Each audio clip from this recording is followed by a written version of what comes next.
Sai Ram, my loving pranams to our beloved Bhagawan, Sri Sathya Sai Baba.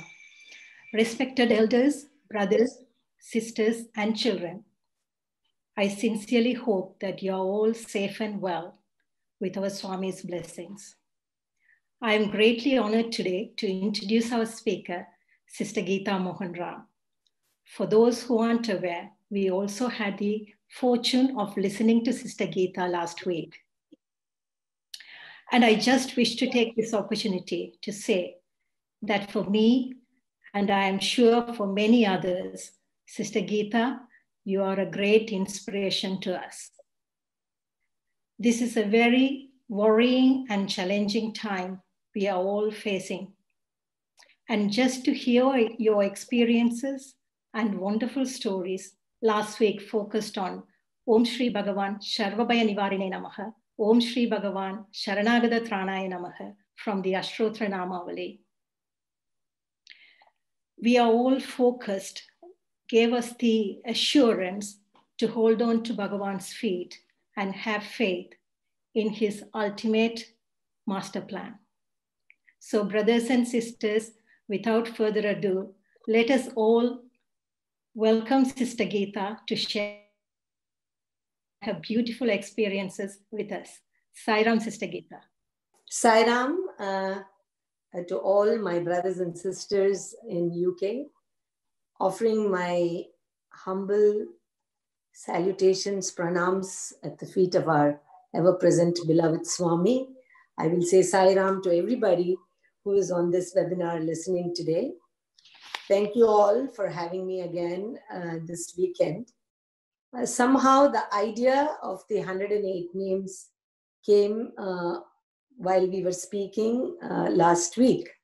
Mainly, I think, because everywhere here, at least in the US, and I'm sure maybe in other parts of the world, everybody has been celebrating or want to celebrate the Aradhana Day of Swamis by having 108 names, by offering akshata or white rice, which they collect and do Narayan Seva, which has been a practice now for some years. And it somehow led me to think about all of the answers are there in his 108 names. These are all the divine qualities of the Almighty. Doesn't matter which religion we belong to. These are all facets of the Lord. And we have been very fortunate to have had Swami amongst us. And we have seen those facets of his, many of us in many different ways. So somehow that idea came along while speaking.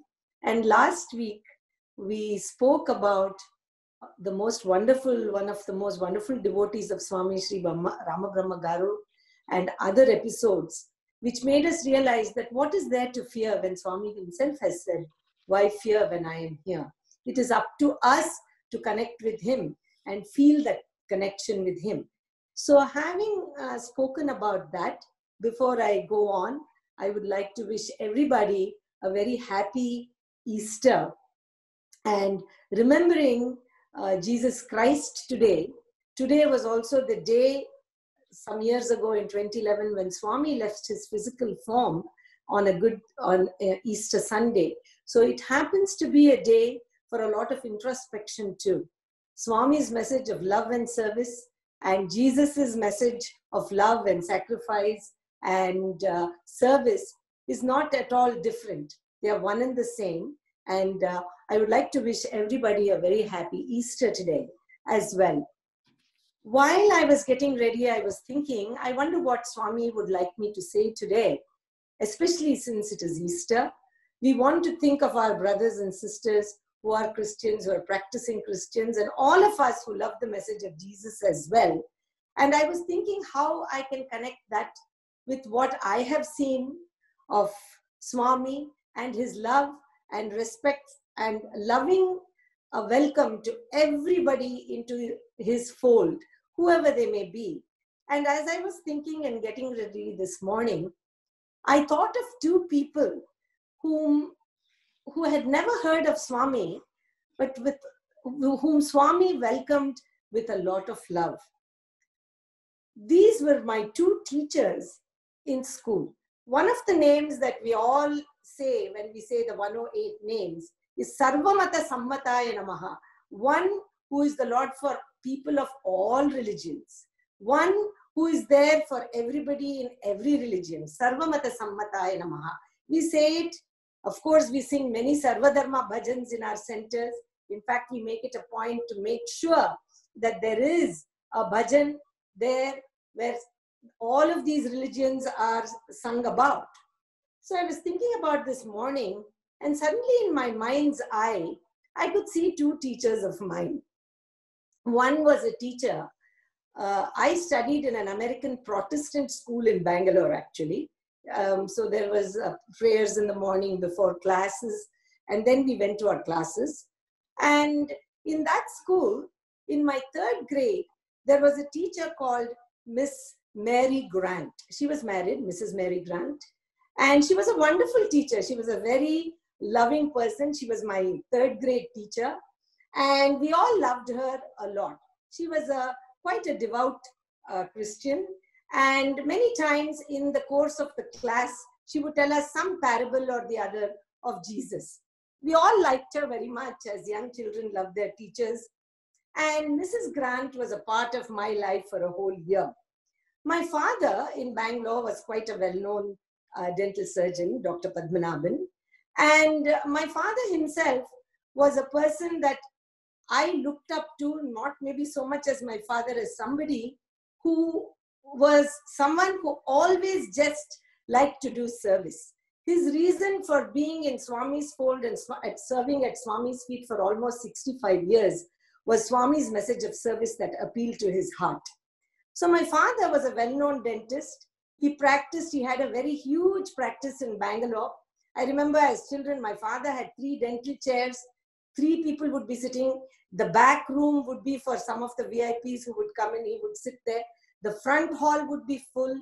The patients would be all the way down up to the street waiting outside. And my father came to his practice at 8 in the morning and didn't leave till 2 or 2:30 in the afternoon, and saw every single person that came with pain or wanted to see him. These were, of course, the younger days, early days, 60s and 70s in Bangalore. Not many people had phones. So if they had come without appointments. My father saw anybody and everybody who came to him in pain. But that was not the only thing that he was known for.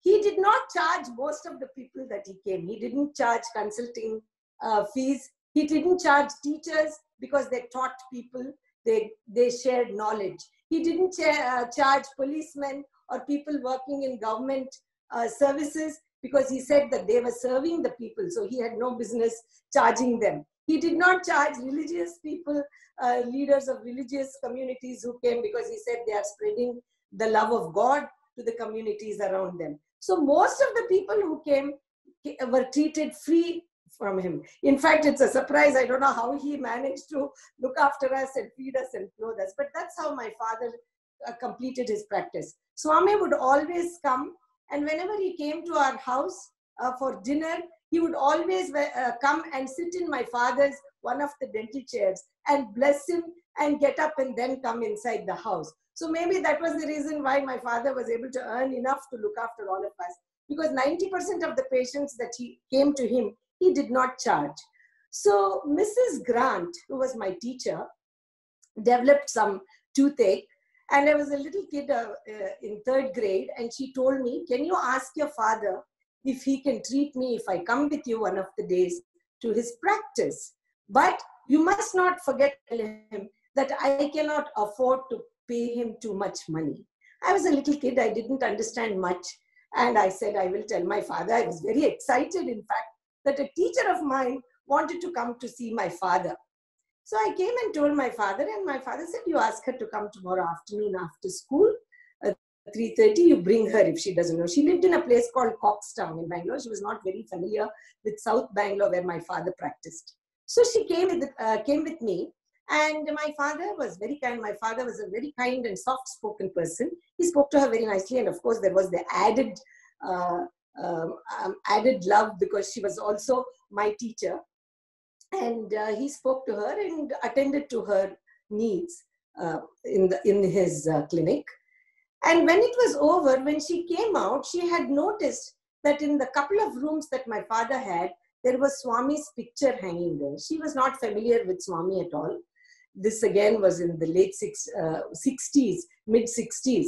So she looked at the picture and she happened to ask my father, who is this person in this picture that you have? And she knew that it was not obviously a family member because there was a garland of flowers on Swami's picture. So my father, of course, very politely explained that he was our master, spiritual master, and that we had been his devotees for a long time. And she said, where is he? She was familiar with names like Rama and Krishna, being in Bangalore. So who is this? I have not heard of him. So he told him, this is Sathya Sai Baba. He is there now. His ashram is in Whitefield in Bangalore, in East Bangalore. So she asked a few questions to my father about him, and she was a little skeptical, and she thought it was strange that an educated man like my father seemed to believe in this kind of a thing. And as she was talking, she happened to ask my father that my husband has been very ill. He seems to have a lot of congestion, not very different from what are the stories we are hearing now of people suffering.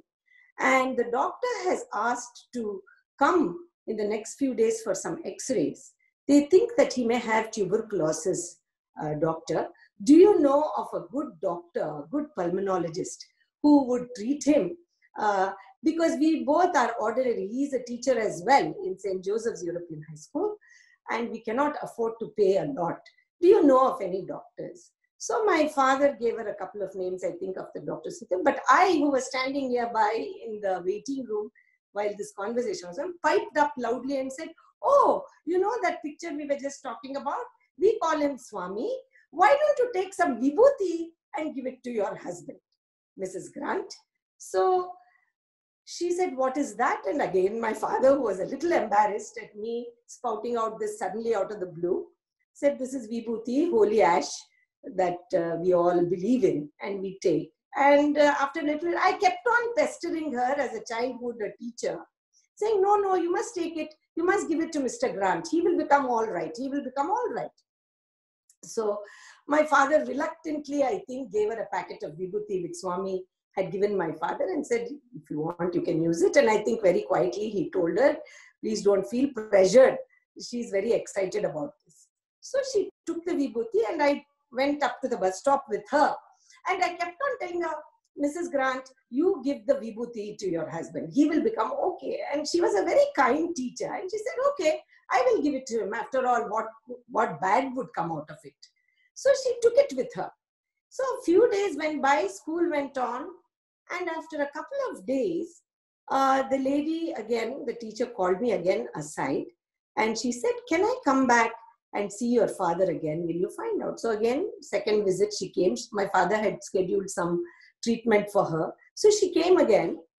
And in that meeting, she was very rattled because she said that first set of x-rays had come out with tuberculosis. But suddenly now, in the next 2 or 3 days, she had actually given some vibhuti. And suddenly when they had asked him to come back for another set of x-rays, he did not show any tuberculosis in the x-ray. Not only that, he seemed to be recovering and his congestion was gone. He had stopped coughing. And you know, in those days, TB was quite a serious thing. People had to be isolated and there were not that many facilities in Bangalore. So she was very rattled by what had happened. And she told my father that I'm really very surprised at what has happened. Is it possible to come and see the spiritual master of yours? So my father said, okay, the following weekend on Sunday, we go there every week and you can come with us if you like on Sunday. We will pick you up on the way to Whitefield.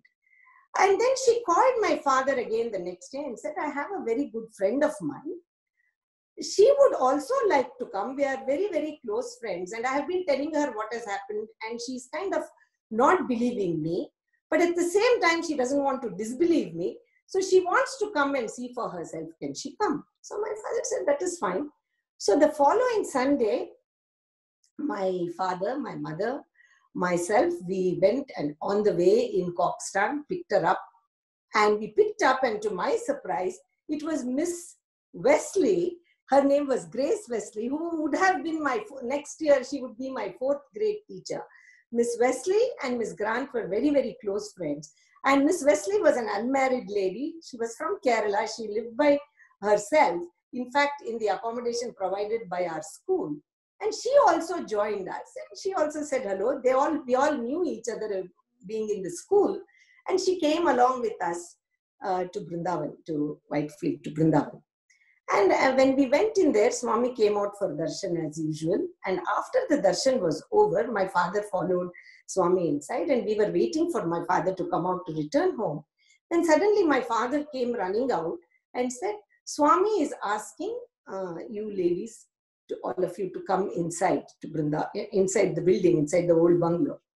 So we went in, and my mother was trying to explain to these 2 ladies that it was indeed their good fortune, and it was very rare that people got called for an interview by him, but they were quite calm. They didn't know much about Swami. They had not read anything. They came. And they had seen that Swami had gone inside the gate, and Swami had told my father near the gate, and he had come running to call us.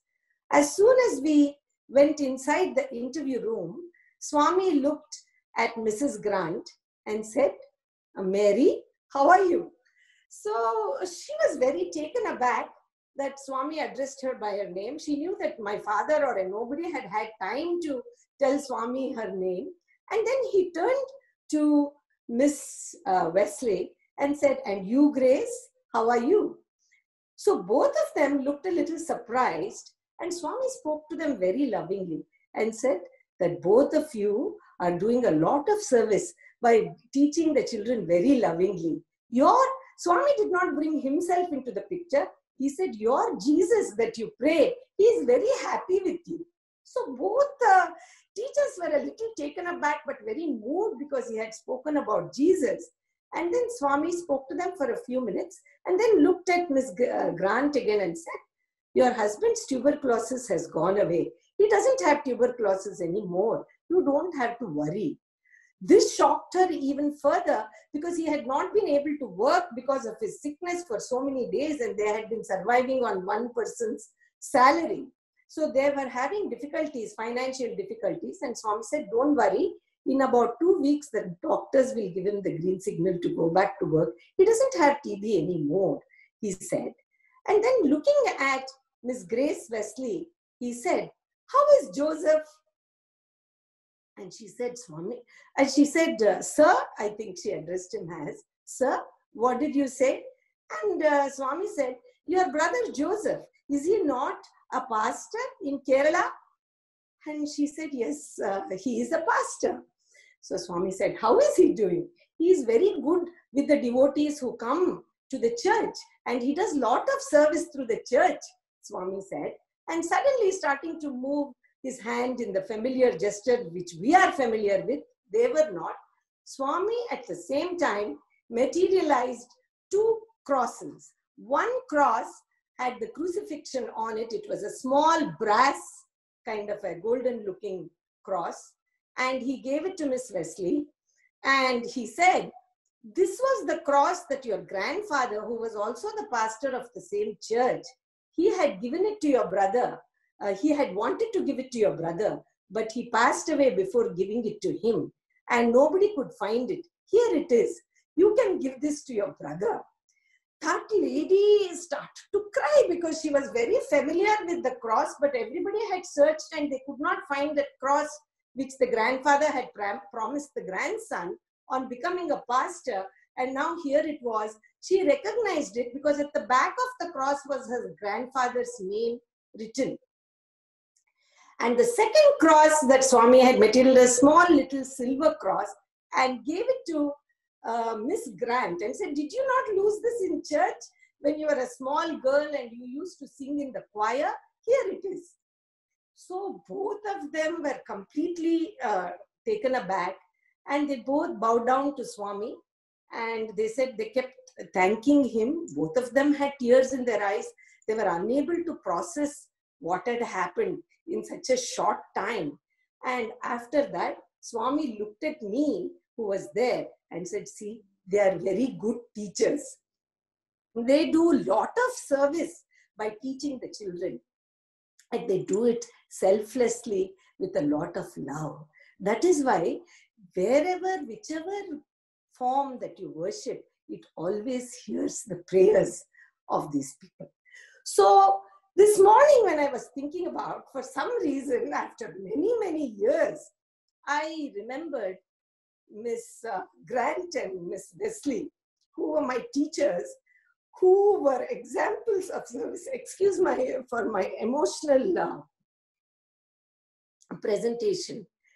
But Sarvamata Sammataya Namaha, we all sing bhajans without realizing the meaning of that, words that we utter in our daily lives.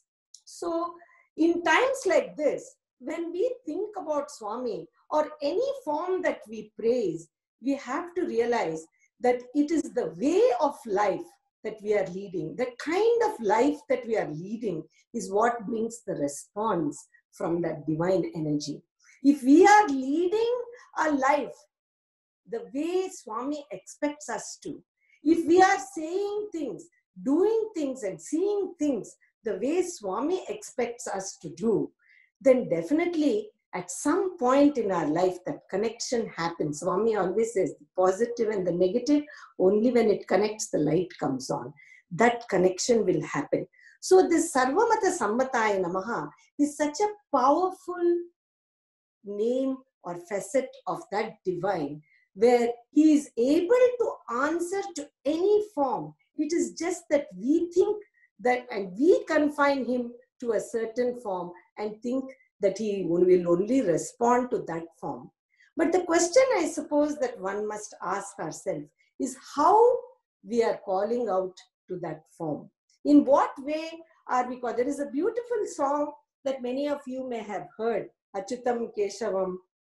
In that song, it says in Hindi that you complain that the Lord is not taking your offerings and eating the food that you are offering him. But are you calling out and trying to feed him like Shabari?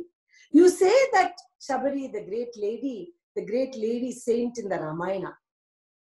Are you calling out like Mirabai when you complain that he is not coming to you? So these are some of the questions we have to ask ourselves when we call out and complain that he is not responding to us.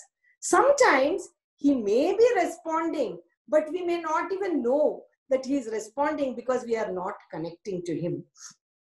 I have told this particular experience, which is a very touching experience of mine, many times. Many of you may have heard it, and if I am repeating it and you feel that I am repeating it, I would ask you for your forgiveness. But it is worth remembering it only because we all go to our center activities, our prayers at home, and in many ways we do many things, but we don't focus, including me. I am not putting myself. Out of the 108 names that I chant every morning, if at least I can connect to one name with the yearning that one should have, then definitely I would see some response. I want to tell this story again. Those of you who have heard, it would be a repetition. But at the same time, the glory of the Lord, however many times we listen to it, it should still spark that wonder within us. So this was my 25th wedding anniversary. Swami had performed my marriage in Brindavan in 1978. And it was my wedding anniversary, 25th one. So my husband and I, we were going to New York to see a Broadway show that I had wanted to see for some time. And before that, this was in the month of December. In June, I had gone to India, and Swami had called me for an interview. And in that interview, my husband was not present. He had materialized some vibhuti and given it to me. Many times he says, eat it, eat it. But that particular time, he said, you take it to America with you. And he went to the window and took a small piece of paper, and he himself took my wrist and put the vibhuti into the piece of paper, shook it off of my hand, folded it very lovingly and gave it to me and said, take it to America. So I thought, okay, Swami is asking me to take it to my husband because he is not there. So I brought it to my room and I put it very safely in my purse, put a zip so that I would not lose it. I had just arrived in Bangalore, so I spent about 4 weeks in Bangalore and came back to the US. When I came to the US and I looked for that vibhuti to give my husband, I could not find it. I turned my purse upside down and I still could not find it. And my husband was not very happy with me. He said, you had the interview, but you didn't even bring the vibhuti carefully. I said, no, I had kept it here. I don't know what happened. So anyway, the vibhuti was not found. Now in December, we went to New York, and this, I had, before going to the Broadway show, we had gone to the Ganesh temple there so that, because it was our wedding anniversary. And from the Ganesh temple, we went to the Broadway show. And it was a beautiful show, and somewhere in between, in the intermission, I got up and went to use the ladies' room, the washroom. And when I was washing my hands, let's all remember to wash it very well now. When I was washing my hands, there was a Hispanic lady who was just wiping down the bathroom, the sinks and everything. And she kept staring at me, and I felt a little uncomfortable. I thought she was staring at me because I was wearing Indian clothes. And I just continued to wash my hands, and suddenly she looked at me. She didn't speak English very well. She said, "You India?" She asked me. So I said, "Yes, I'm from India." And then after a few seconds, she again looked at me and she said, "No, somebody called Sai Baba?" She asked me. So immediately my ears pricked up and I said, "Yes, I know Sai Baba. How do you know Sai Baba?" She said, "I don't know him. I'm a Catholic Christian from Argentina. I work here and I pray to my Lord Jesus," she said. I said, "Okay, very happy." And I was kind of in a rush to get back inside and I didn't know where this conversation was going. Then she suddenly said, "You have something called booty?" she asked. So I said, I guessed that she was saying vibhuti, and I said, "Yes, let me look," because normally I have some vibhuti packets in my purse. And I thought, and I started to look and I said, "Why are you asking for this?" And this lady said, "My child, who is 7 years old or 8 years old, she is in the hospital with both her kidneys have failed. She requires kidney transplant. I don't have money or medical insurance to pay for this. I have to work here. So I have been praying to my Lord Jesus every day now for many months. I can't stay with her, be with her in the hospital because I have to work. So I have been praying to him, but nothing much has happened. But suddenly 4 days ago, a man in an orange robe and curly hair came and said that there will be an Indian lady at your work. She has booty," he said, in my dream, "and you take it from her, your daughter will be better." "I don't know who this man is," she said. "I don't know who he is."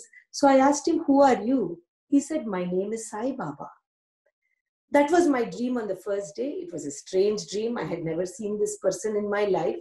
I did not know who he was. I just thought I had some strange dream. I came to work. There was no Indian lady. So I convinced myself that this is again some strange dream. But for the past 4 days, every day he is coming in the same dream, in the same way, and telling me the same thing. And today I see an Indian lady here. This is my workplace. So I'm asking you, are you from India? You say yes. I'm asking you, do you have booty? What is booty? I don't know. He told me it is white powder in the dream. Do you have that? So now at this point, I'm very rattled. I'm searching desperately inside my purse to see if I can find a packet of vibhuti for this lady. I told her it's called vibhuti. She said, "Do you have?" Because 4 days I'm getting this dream. You say you know Sai Baba. You say you are from India. And you say you have white powder. Please, can you give it to me? And she was rattled as well because all this while she kept thinking it was a dream.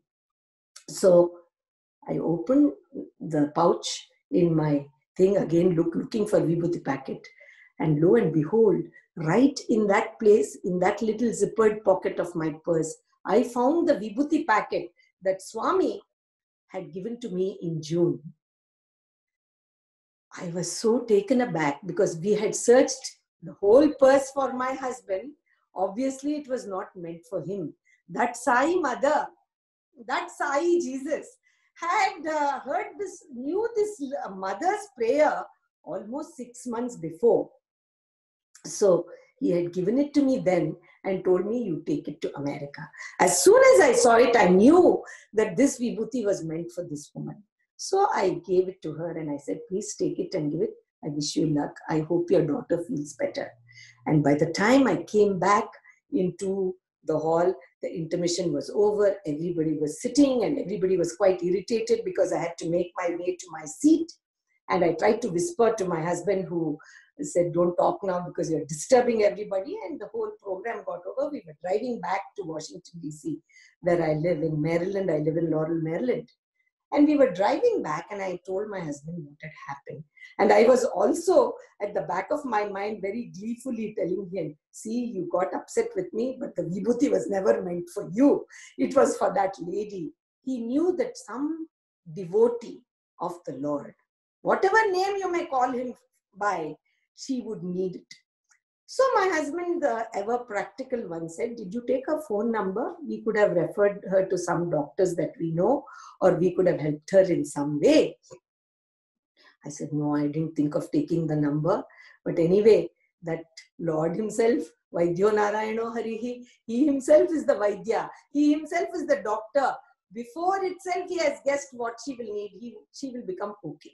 So I came back home, and every day in my prayers, I used to pray for that child. For some months, I prayed, please, Swami, take care of that child and that woman. She's in financial difficulty. She has mental anguish. It's a small child. She has nobody to leave the child with even while she goes to work. Please take her. For a while, I prayed. And as we all do, as the days go by, we also forget. We forget our thoughts of that person and we move on to the next thing in our life. And I did the same. So this was December. The following year in July, almost 7 months after this incident, I went to Parthi, and Swami, with his grace, called my whole family for an interview.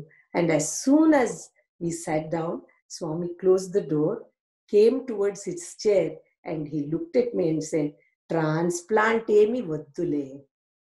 No need of transplant for the child. She didn't need the transplant. I said, Swami, in New York. He said, yes, in New York. I sent the vibhuti, didn't I, with you? So I said, Swami, she said she was a Catholic Christian from Argentina. He said, for her, she is a Catholic Christian.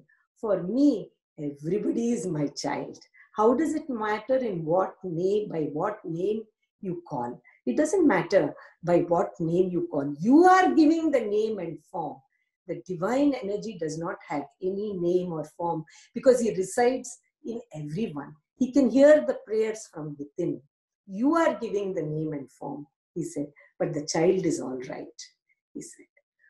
So this was again a Christian lady. There were my two Christian teachers who were wonderful, loving teachers whose prayers at home, in whatever way they prayed, in whatever way they did service, that Lord could hear their prayers. And as I was thinking about this, one other person also comes to my mind. As a Balavikas Guru, as a teacher, when I became a Balavikas teacher, Balavikas Guru in India, I was young and I was very excited to be doing Swami's work. I was quite young when I started as a Guru. And one of the things that I thought was some of the other older teachers, as all youngsters think, that these older teachers are all very boring. They keep telling the same stories, the same slokas, the same prayers. They keep teaching. At that time, still the Balavikas program was still new. So everybody would sit together and there was a certain format and everybody followed that format. So whenever we went for any guru's training, I always used to say, we have to make it more interesting. The children will get bored because I was one of the youngest teachers. So one of the things, now it is very common, which I am very happy. But in those days, it was not very common, especially in a city like Bangalore.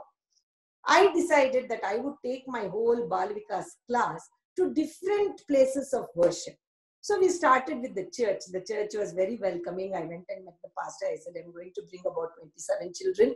Can they come and attend, and can you give a talk to them? And he took the time and told some stories, because it was a mixed group of children from 6 years to 14, 15 years old. So he told them stories from the Bible. They were very loving, and the children enjoyed their field trip to the church. Then the next, I think, following month, we went, actually Bangalore has a lot of Parsis. So we went to one of the temples there. So we went to different places of worship. One of the places which was not very easy to take the children, especially we had girls and boys, was a masjid. So I was wondering how to do this. When I went and met one of the mullahs, I had a Muslim classmate called Ruxana, my friend in school. So I asked her, can you ask your father when he goes for his prayers to the masjid, if we can bring our children to show them how a masjid looks? And can I bring my children there? So my friend Ruxana talked to her father. He was a devout Muslim.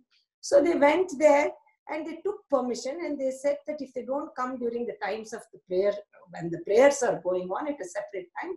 And I had requested that the mullah should tell very briefly about Islam, and also maybe one or two stories, because they were young children. So I took them there. When I took them there, this particular mullah was a very nice person, very nicely he spoke to the children.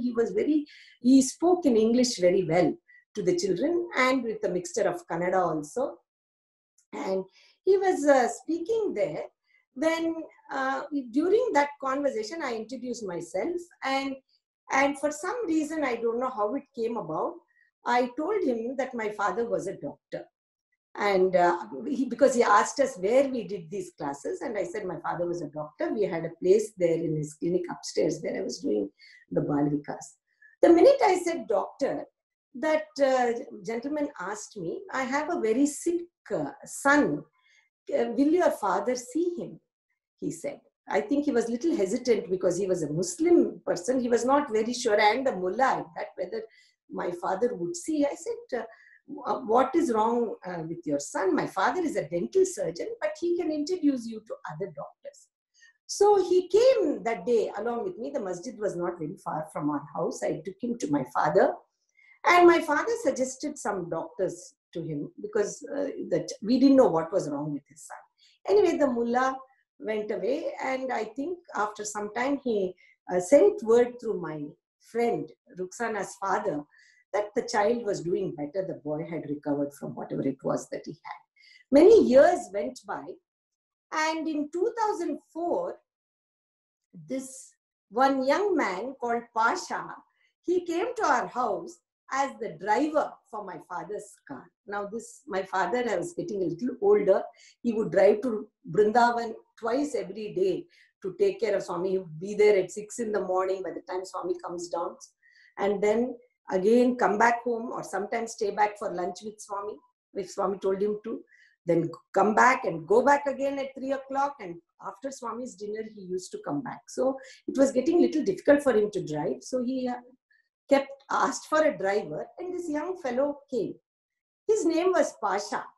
And my father said, will you drive me? But you have to wait till 8 o'clock. It will be 8 o'clock till you come. He said, no, sir, I will take you.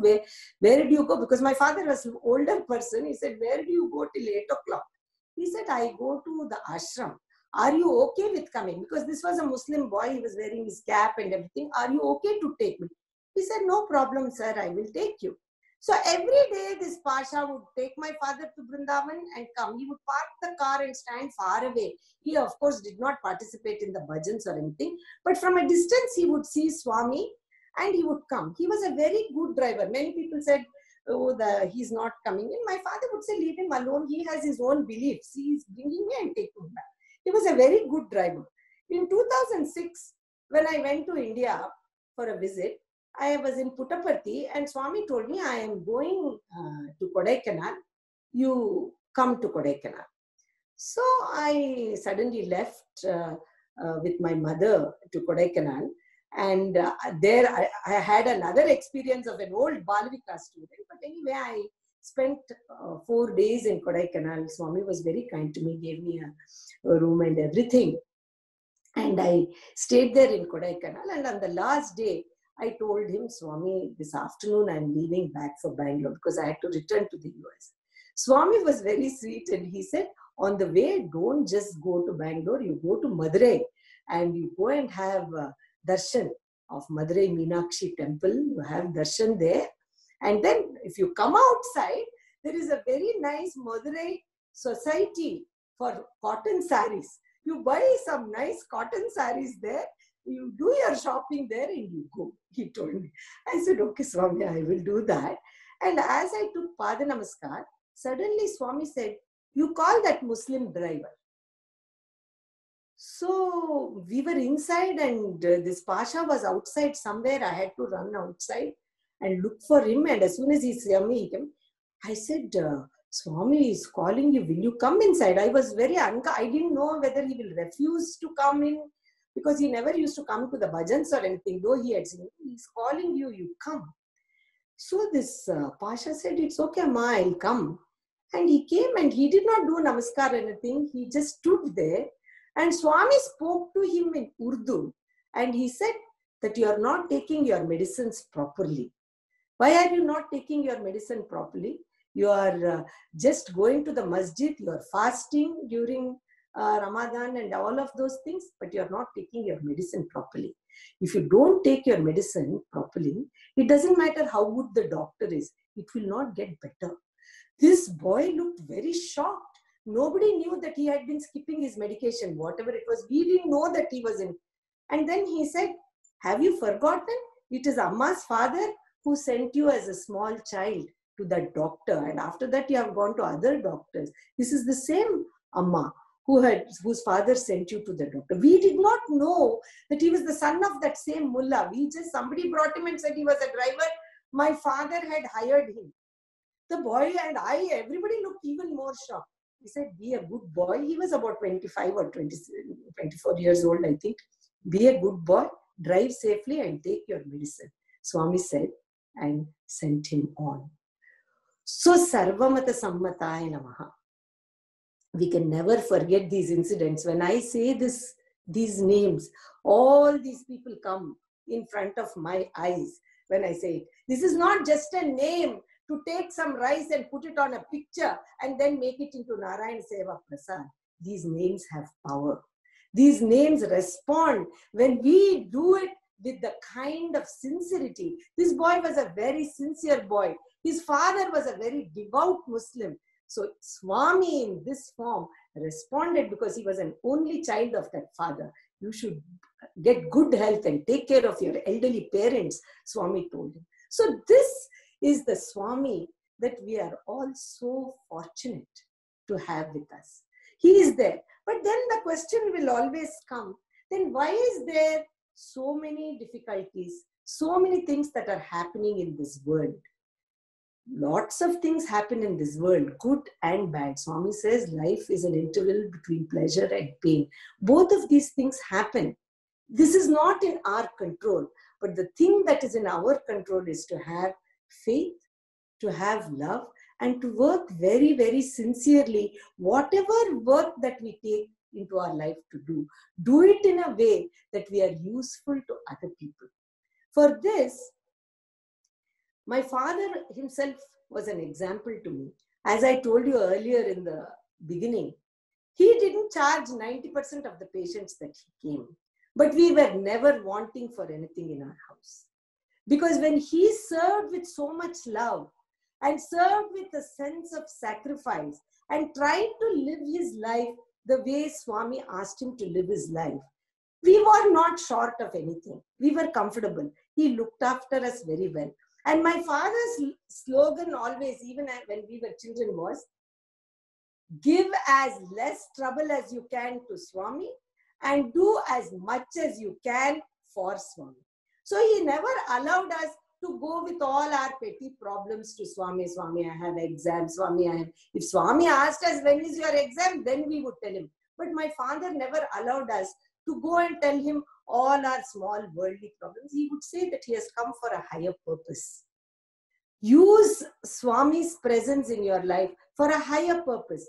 My father would always say that, and we would watch him do his work with the kind of sincerity, without much expectation for anything that he did. He never asked Swami for anything personal himself.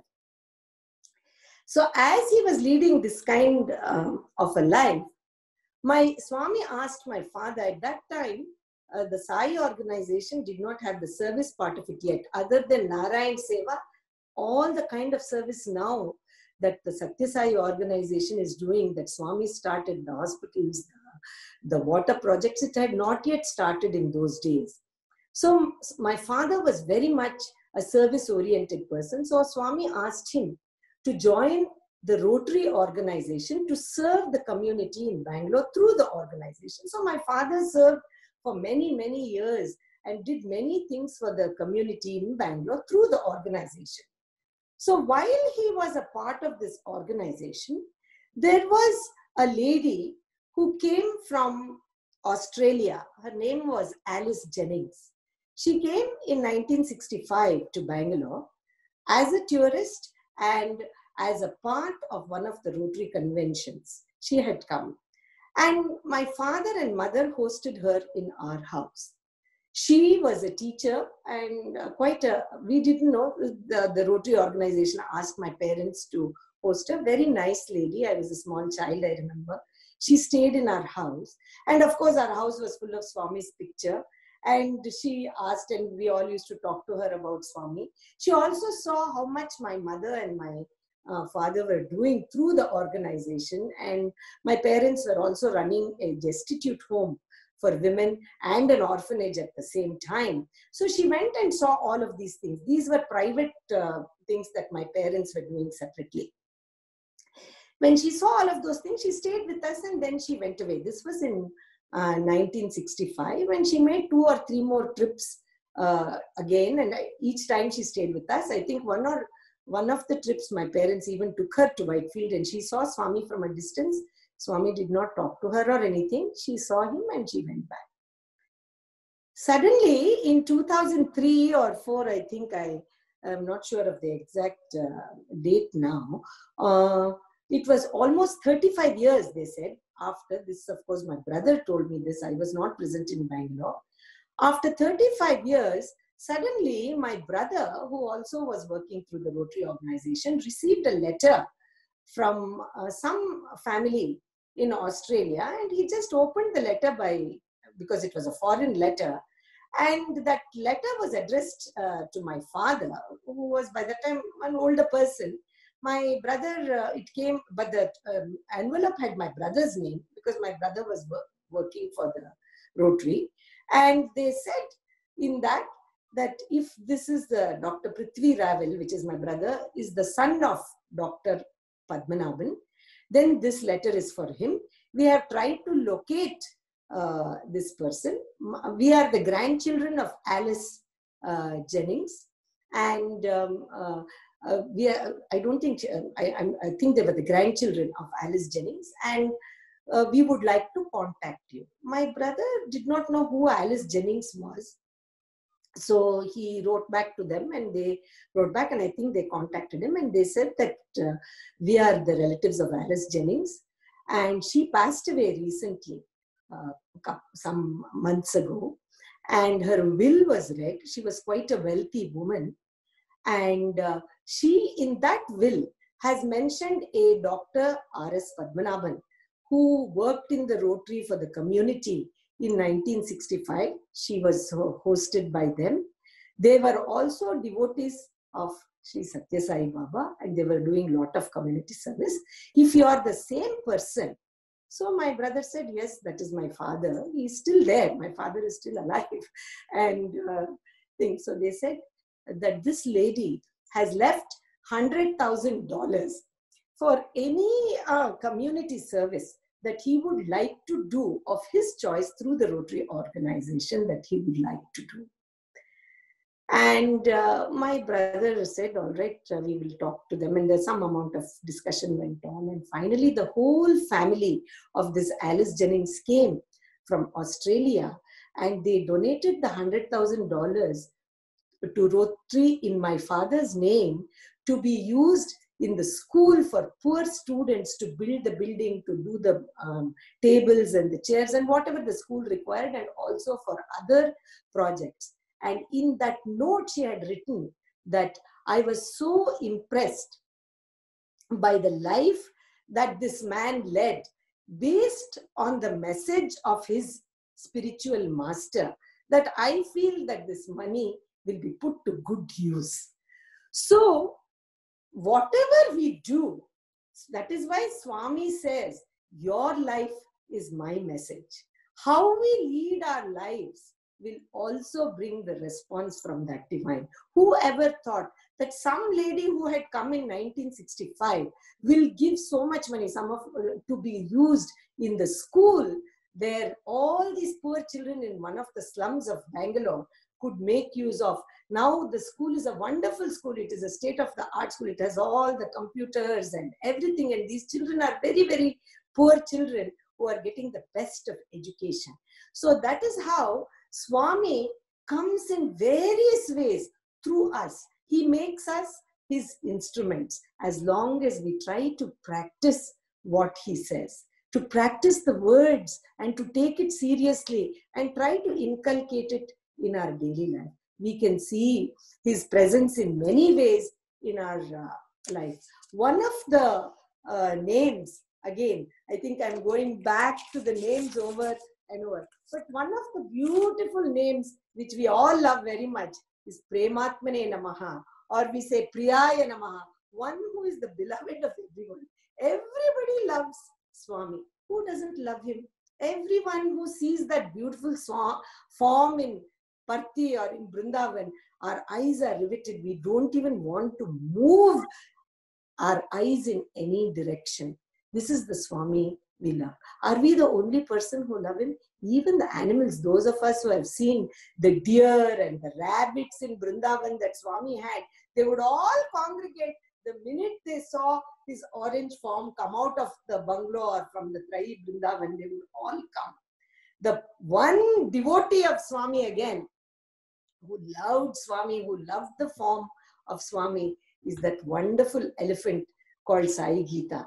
What an evolved soul that elephant was. The only focus that elephant had was the love for Swami. I remember as a child, of course, that Sai Geetha came to Parthi sometime in the early 60s as a small motherless baby elephant. It came to Parthi. As children, my cousins and I, we would follow Sai Geetha to the Chitravati river, where there was one Mahut, or the person who looked after Sai Geetha. His name was Murli.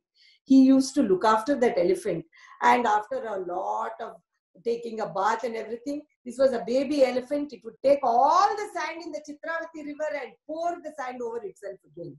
Again, poor Murli would take it to the water and get it clean, because he wanted to bring it to the Nilayam, to the mandir, by about 7 o'clock, by the time Swami comes out for darshan. Because the routine in those days was every morning the Sai Geetha would go around the mandir 3 times as a baby elephant. We would all follow, like Pied Piper of Hamelin. We would follow Sai Geetha, small little elephant. And then it would stand there waiting to garland Swami. And when Swami came out of the mandir, in those days he was living in that Prasanthi mandir itself, he would come out. Sai Geetha would be the first one who would approach Swami, and it would garland. It was like a small child. The minute it saw Swami, it would try to rush to Swami and garland Swami. This Sai Geetha, I have watched it since my own childhood. In fact, Swami used to tease me, I named you Geetha, but don't become like Geetha physically. Only from your heart you become like Geetha, Sai Geetha. Don't become like her in your body. Don't put on so much weight. He would joke with me. So this Geetha would stand there, this Sai Geetha. In those days, now we have Brother Vedanarayanan and all of the Veda group. The minute when Swami used to come out, they would immediately start the Veda chanting, and immediately everybody's face would turn. We know that Swami has come out. That is how the indication would come that Swami has come as soon as the Veda would start. That is how in those days, when the Veda started, that's how they started to do it. But before that, there used to be no Veda chanting or anything. Everybody would sit very, very, very quietly in the mandir. Of course, no cell phones, nothing was there. We all used to sit very quietly, contemplating, waiting for Swami anxiously. He has to come. The way we used to get the indication that Swami has come down from the upstairs room to the downstairs room, the interview room, the door would still be closed. Swami's robe or Swami was not visible anywhere. But immediately we would all nudge each other. Swami is coming, Swami is coming. How did we know? I don't know what sixth sense this elephant had. It would stand there where now the Veda people sit in Prasanthi Nilayam. You are all familiar. There used to be a circle there. The Veda people used to sit inside the circle and chant Vedas in the old days. The Veda circle. The Sai Geeta used to stand there. And the door was not open. It has not seen Swami, but I don't know how it would know. Its big ears would suddenly straighten. And as soon as its ears straightened, we would all say, Swami is coming, Swami is coming. And within 2 minutes or so, Swami would open the interview room door and he would come out and he would take the garland from Sai Geeta. That was the focus of Sai Geeta. From somewhere in the interview room, Swami has come down from his room to the interview room. Sai Geeta could sense his presence. That is how alert that elephant used to be. Waiting for Swami to come, waiting to garland him, and then touching his feet with its trunk. Swami would touch its cheek, feed it, and then come for darshan. Now this Sai Geeta, one may not even know these days, I don't know, but whenever Swami used to come to Bangalore, and especially between 70s and 80s, early 70 and also to mid 80s, Swami spent really 80% of the time in Brindavan, because the college was starting and all of the things that needed to be done for the Sathya Sai Institute of Higher Learning was going on. So Swami used to spend a lot of time. So whenever Swami used to come back from Parthi to Brindavan, after the festivals were over, Sai Geeta, along with the keeper who used to look after the elephant, would walk from Parthi to Bangalore. The minute Swami's car went away, it would just trumpet and cry till it left Parthi. It would not eat, it would not do anything till that fellow said, the person who was looking after, let us go now to Brindavan. The following day, it used to take, I don't know, some 24 hours or something to walk from Parthi to Brindavan. It would walk all the way, not eating or drinking anything till it came to Brindavan, and till it had Swami's darshan. It would come and stay there, and Swami would immediately go and see Sai Geeta, and only then it would eat. This was the love of that Sai Geeta. So one particular time, Swami was coming to our house for Akhanda Bhajan. I talked about the Akhanda Bhajan last week. It was a part of our family function for 25 years. After 25 years in 1974, Swami said that it will now become a global Akhanda Bhajan, which will be celebrated all over the world as Akhanda Bhajan, as Namasmarana for the whole world. So till such time, it used to be a family function, and Swami used to come to our house, in the beginning to my aunt's houses and later to my parents' home for Akhanda Bhajan. So we used to go, my father and my brother, and we used to go and bring Swami home for the starting of the Akhanda Bhajan. I remember one particular Akhanda Bhajan, I also had gone. I had the good fortune of traveling in Swami's car till I was almost 13 or 14 years. Swami would allow me to come in his car. So we had gone to bring Swami to the Akhanda Bhajan.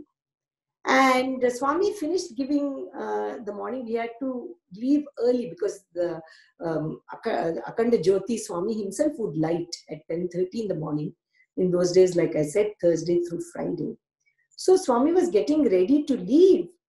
And just as the car was ready, the car was parked in the portico. This was the old bungalow. Suddenly, we could hear a loud noise continuously, and Swami came out and said, oh, that Sai Geeta knows that I'm leaving. Somehow that elephant knew that Swami was going away for 2 days. He was not going to be there. So it kept on trumpeting and trumpeting and trumpeting. So Swami said, I have to go and talk to her, otherwise she won't eat anything. I will come, just wait, he said. So we all followed Swami to the shed where Sai Geetha was there. And as soon as he went, Sai Geetha came forward. We would always feel so nervous because Swami was so small and slight and this big elephant. But that elephant was so gentle. Swami tried to feed the rice balls to Sai Geetha and said, Geetha, I have to go now. He's talking just like he would talk to you and me. I have to go now. There is Akhanda Bhajan. See, so many devotees are waiting for me. I will be back tomorrow evening. You don't have to worry. I will be back. You be a good girl and you eat your food and listen to him. You eat your food. And he tried to feed these rice balls that he had ready, that man who looked after. But Sai Geetha was just like a child throwing tantrums. It would not open its mouth. It would turn its face away. It would show that it is not happy with Swami for leaving it behind. And Swami kept on patting. Come on, eat. And Sai Geetha just took the trunk and put it around Swami's shoulder and held him close to its body very gently, not hurting Swami, but refused to eat. And Swami kept on. And then finally it said, Swami said, I'm going to be very upset with you. You eat very much like a mother. Finally, it ate some one ball of rice or something. And as Swami is moving away, it put its trunk and held him very tightly, not allowing him to move. And I remember Swami's sound, his voice, his beautiful voice saying, Vidu Geetha, Vidu Geetha, Vaddu Geetha, please leave me Geetha, not like this Geetha, no Geetha, allow me to go Geetha.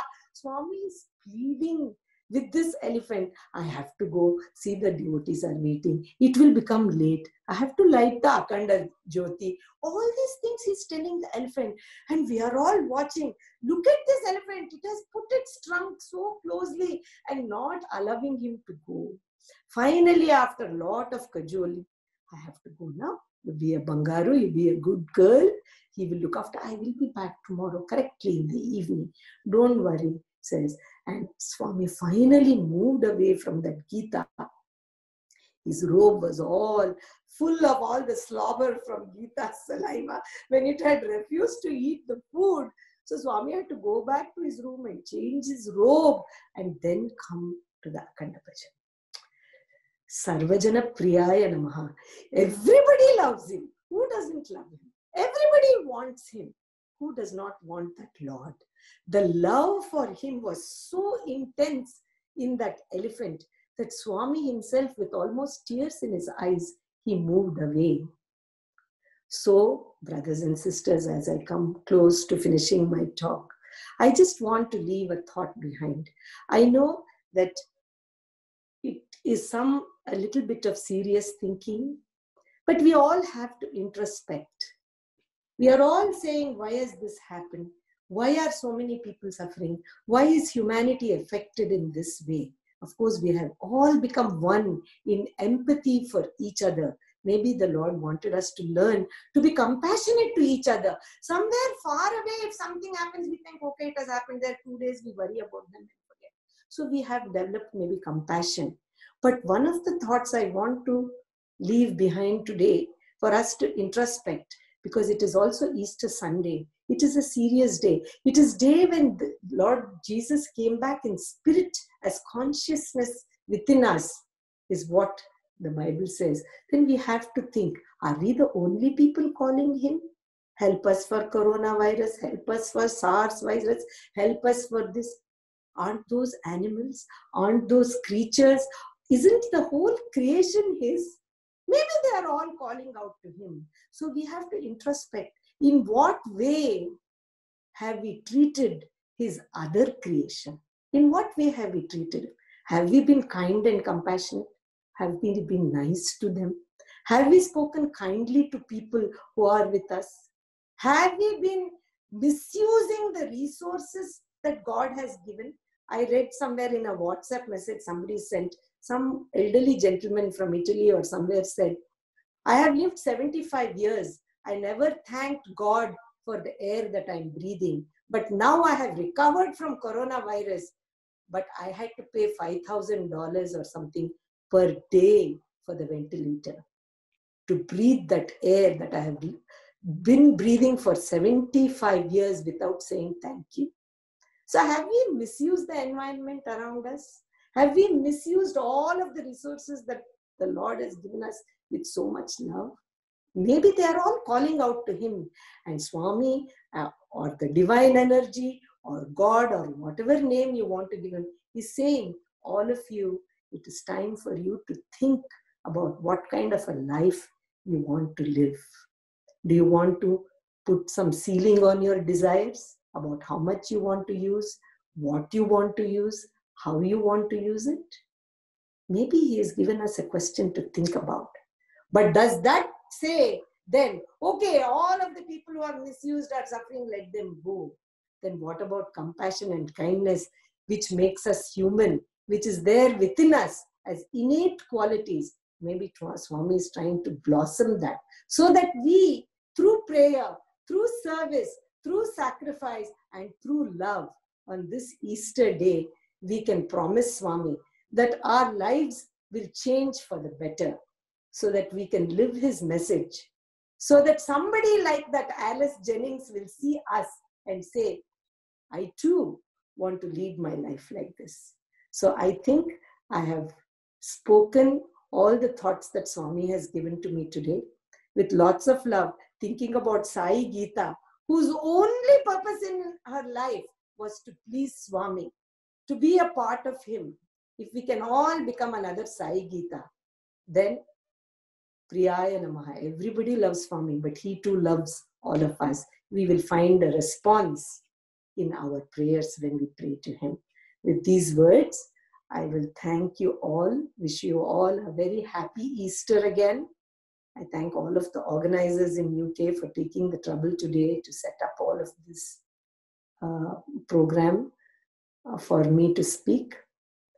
This www, as Swami says, it's a world wide web. Swami had told my sons, www, world wide web. Don't become a spider and get caught in there. Use the www, do work and earn wisdom through work, he had told them. So that www, I hope we can all change in the way we interact with everybody and the environment around us. And with these words, I'll say Jai Sai Ram. Thank you. Thank you, Sister Geetha, once again for sharing such wonderful experiences, especially connecting Swami and Jesus on this holy Easter Sunday, taking the names Sarvamada Sambandhaya Namaha and Sarvajana Priyaya Namaha. I am sure the children in UK and around the world will enjoy listening to your story about Sai Geetha. We in UK are blessed to listen to your wonderful talks at this challenging time. Let us all pray to our beloved Swami to shower His choicest blessings on us and to overcome all these difficulties we are facing at the current period. Sister Geetha kindly agreed to share her experiences next week again, Sunday at 4 p.m., 19th of April. In the meantime, please stay safe. Thank you, Sai Ram.